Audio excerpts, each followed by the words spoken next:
जय हिंद मित्रों, स्वागत है आप सौनी यूट्यूब चैनल स्टडी विथ कोप में। मित्रों, जेनी लांबा समयथी तमे लोको मांग करी रह्या हता कि तमारी डिमांड हती कि भाई तमे एक्सरसाइज माटेना विडियो अमने बतावो कि घणा लोको एवुं कहेता हता कि भाई ज्यारे रनिंग स्टार्ट करीए तो पग एकदम भराई जाय छे, तो एना माटे शुं करवुं। घणा लोकोनो एवो प्रश्न हतो कि भाई श्वास फूले छे एकदम ज्यारे रनिंग करवा माटे आवीए तो एना माटे केवी एक्सरसाइज करीए कि श्वासने कंट्रोल करी शकीए।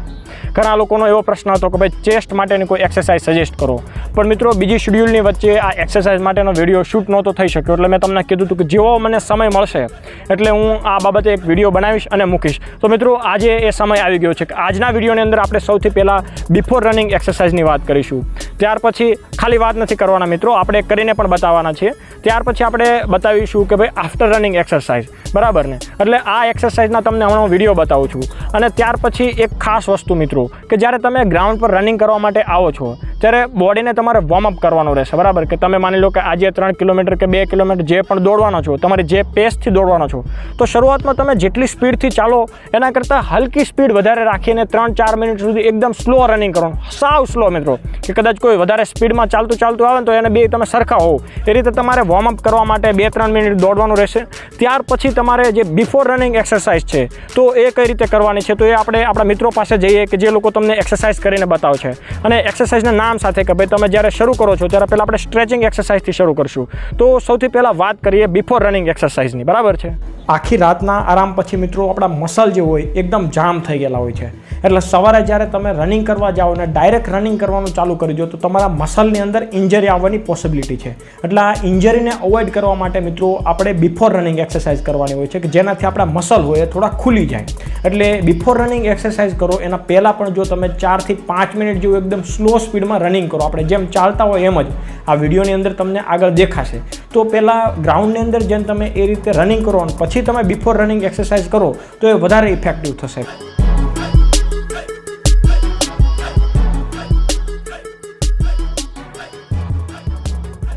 અત્યારે એક ચોખવટ કરી દો મિત્રો કે આ વિડીયોની અંદર આપણે ઘણા બધી પ્રકારની બિફોર રનિંગ એક્સરસાઇઝ અને આફ્ટર રનિંગ એક્સરસાઇઝ આપેલી છે, તો એક જ દિવસે તમારે આ બધી એક્સરસાઇઝ નથી કરવાની।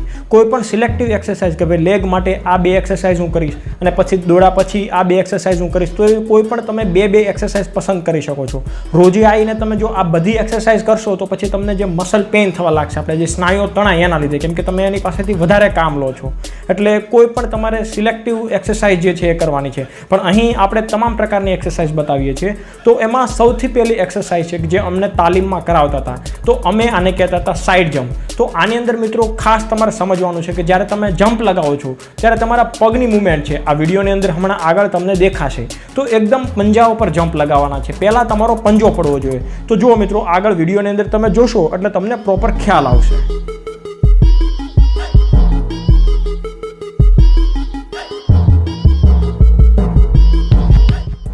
જમ્પ લગાવતાની સાથે મિત્રો પેલો તમારો પંજો પડવો જોઈએ, જેમ તમને અહીં દેખાય છે।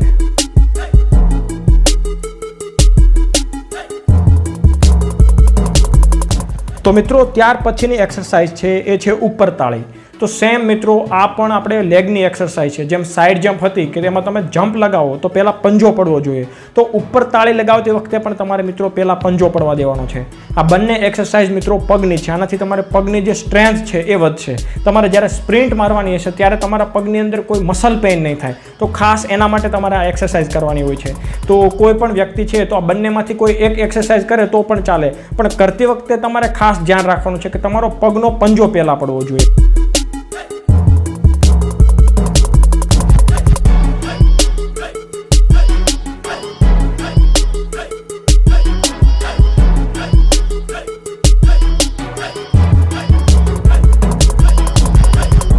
તો મિત્રો ત્યાર પછી એક લેગની જ એક્સરસાઇઝ છે કે જેમાં તમારે હલકા પણ પગના પંજા ઉપર જમ્પ લગાવવાના છે। તો આ શરૂઆતની 3 એક્સરસાઇઝ મિત્રો પગના પંજા ઉપર તમારે હલકા જમ્પ લગાવવાની છે, જેના લીધે તમારા પગની જે મજબૂતાઈ છે એ વધશે। એટલે મેં અગાઉ પણ કીધું હતું કે અહીં વિડીયોની અંદર આપણે તમામ પ્રકારની એક્સરસાઇઝ આપણે બતાવેલી છે, પણ તમારે તમામ નથી કરવાની। તમને એમાંથી જે પસંદ આવે છે, તમને જે ગમે છે એ કોઈ પણ એક્સરસાઇઝ તમે કરી શકો છો, પણ ખાસ તમારે ધ્યાન એ રાખવાનું છે કે જ્યારે જમ્પ લગાવો છો ત્યારે તમારો જે જમ્પ લાગે ત્યારે પગના પંજા પહેલાં પડવા જોઈએ।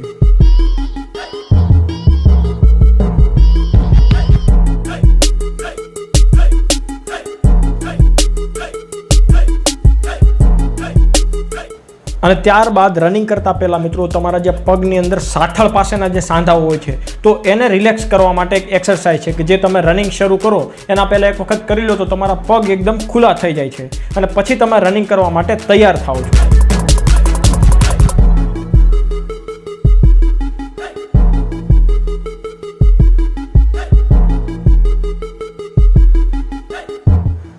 તો હવે વાત કરીએ મિત્રો આપણે આફ્ટર રનિંગ એક્સરસાઇઝની કે તમે 5 કિલોમીટર કે 1600 મીટરનું રનિંગ પૂરું કરો છો પછી તમે ખૂબ થાકી ગયેલા હોવ છો, તમે ખૂબ હાંફતા હોવ છો, તમારો શ્વાસોશ્વાસ એકદમ વધી ગયેલો હોય છે.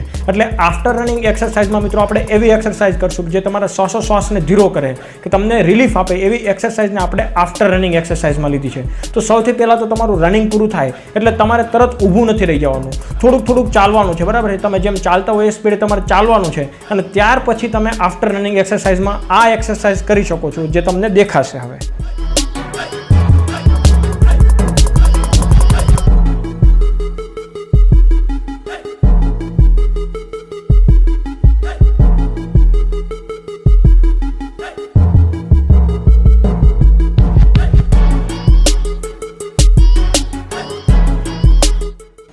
તો મિત્રો ત્યાર પછીની આ એક્સરસાઇઝ કે જે તમને ફોટામાં દેખાય છે તો એનાથી તમારા જે સાથળના સાંધા છે, તમારા ગોઠણના સાંધા છે, ઇવન તમારા જે પગની પીંડી હોય છે એ મજબૂત થશે મિત્રો. અને તમે રનિંગ કર્યા પછી આપણને ખબર હોય છે કે અચાનક બેસી જઈએ તો આપણા પગ ભરાઈ જતા હોય છે. તો આ એક્સરસાઇઝ તમે ખાસ ધ્યાનથી કરવાની કે તમે જ્યારે આમાં એક પગ આગળ લ્યો છો ત્યારે જે પાછળવાળો પગ છે આ ફોટામાં તમને દેખાય છે એમ જમીન સાથે અડાડેલો રાખવાનો છે અને આ રીતે તમારે આગળ ચાલવાનું છે જેમ તમને હવે વિડીયોમાં દેખાશે.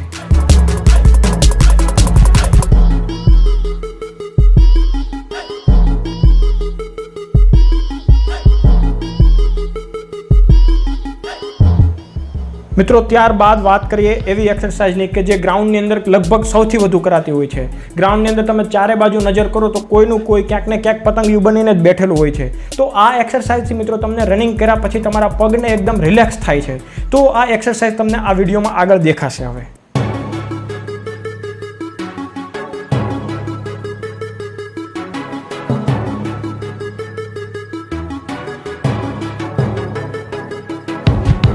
ત્યાર પછી મિત્રો હજી એક વખત હું તમને કહી દઉં કે અહીં ઘણી બધી એક્સરસાઇઝ આપેલી છે. અહીં બતાવેલી તમામ એક્સરસાઇઝ તમારે રોજે રોજ નથી કરવાની. એમાંથી તમે જે કરી શકો એમ છે, તમારાથી જે થાય એમ છે એ જ એક્સરસાઇઝ કરવાની છે.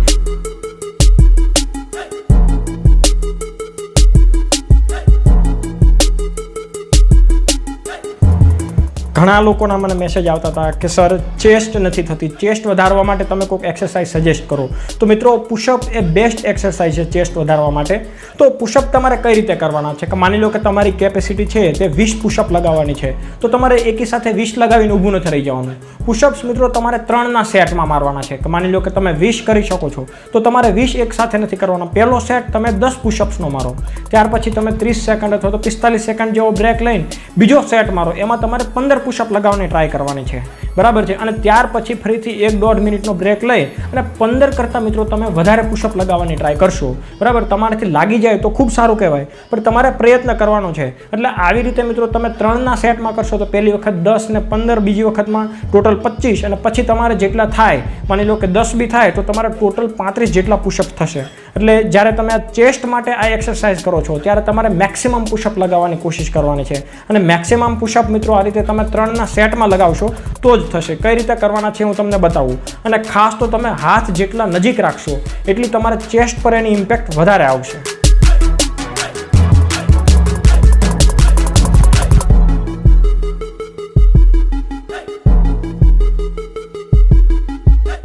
સ્ટાર્ટિંગમાં કોઈનાથી ડાયરેક્ટ પુશઅપ નથી થતા તો આવી રીતે હાથની પોઝિશન થોડીક ઉપર રાખીને પણ શરૂઆત કરી શકે છે. તો મિત્રો અત્યાર સુધીની જેટલી તમે એક્સરસાઇઝ જોઈ એ બધામાંથી સૌથી બેસ્ટ, એ બધામાંથી સૌથી વધુ તમને આરામ આપે એવી આ એક્સરસાઇઝ છે. આને હું એક જાદુઈ એક્સરસાઇઝ કહીશ કે મિત્રો આ એક્સરસાઇઝ તમને કરાવવા માટે તમારી સાથે એક સાથી મિત્ર તમારો હોવો જોઈએ. તો ફોટોમાં જે રીતે દેખાય છે તો તમારે એકદમ રિલેક્સ થઈ જવાનું છે અને પછી જુઓ કે કઈ રીતે સામેવાળો વ્યક્તિ તમને એકદમ રિલેક્સ ફીલ કરાવશે. સૌથી બેસ્ટ એક્સરસાઇઝ છે મિત્રો. આ એક્સરસાઇઝ તમે જેવી કરશો તો તમારા પગ એકદમ હલકા હલકા થઈ જશે. તમને એવું લાગશે કે તમે આજે કંઈ રનિંગ જ નથી કર્યું.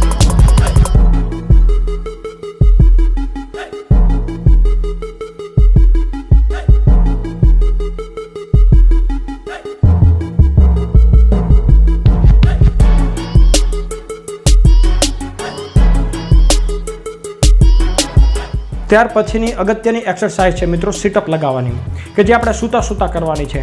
અને તમે જ્યારે ઉપર આવો છો ત્યારે આમ હાથના હલેસા મારીને ઉપર નથી આવવાનું, એકદમ હાથને સ્ટ્રેટ રાખવાના છે, જેમ તમને વિડીયોમાં દેખાશે. અને આ એક્સરસાઇઝ કરતી વખતે મિત્રો તમારે શ્વાસોશ્વાસને એક રિધમમાં લેવાના છે, કે તમે ઉપર આવો છો ત્યારે તમે શ્વાસ છોડો, નીચે જાઓ ત્યારે શ્વાસ લો. એ રીતે તમે આ એક્સરસાઇઝ કરશો તો રનિંગ વખતે તમારા શ્વાસોશ્વાસ કંટ્રોલ કરવામાં ખૂબ જ ફાયદાકારક નીવડે એવી આ એક્સરસાઇઝ છે મિત્રો.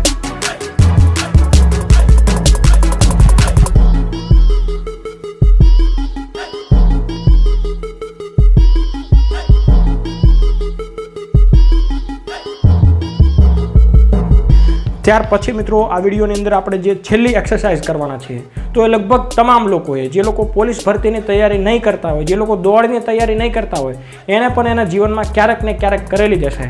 નિશાળની અંદર જ્યારે લેશન લીધા વગર ગયા હશો એટલે સાહેબે આપણને આ એક્સરસાઇઝ કરાવેલી હશે, કે જેને આપણે કહીએ છીએ ઉઠક બેઠક.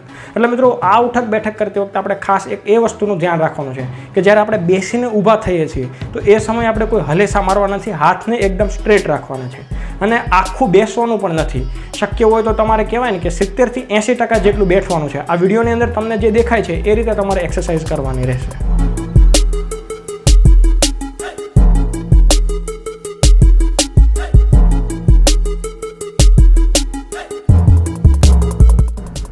તો મિત્રો આ હતા બિફોર રનિંગ એક્સરસાઇઝ અને આફ્ટર રનિંગ એક્સરસાઇઝ માટેના વિડીયોઝ.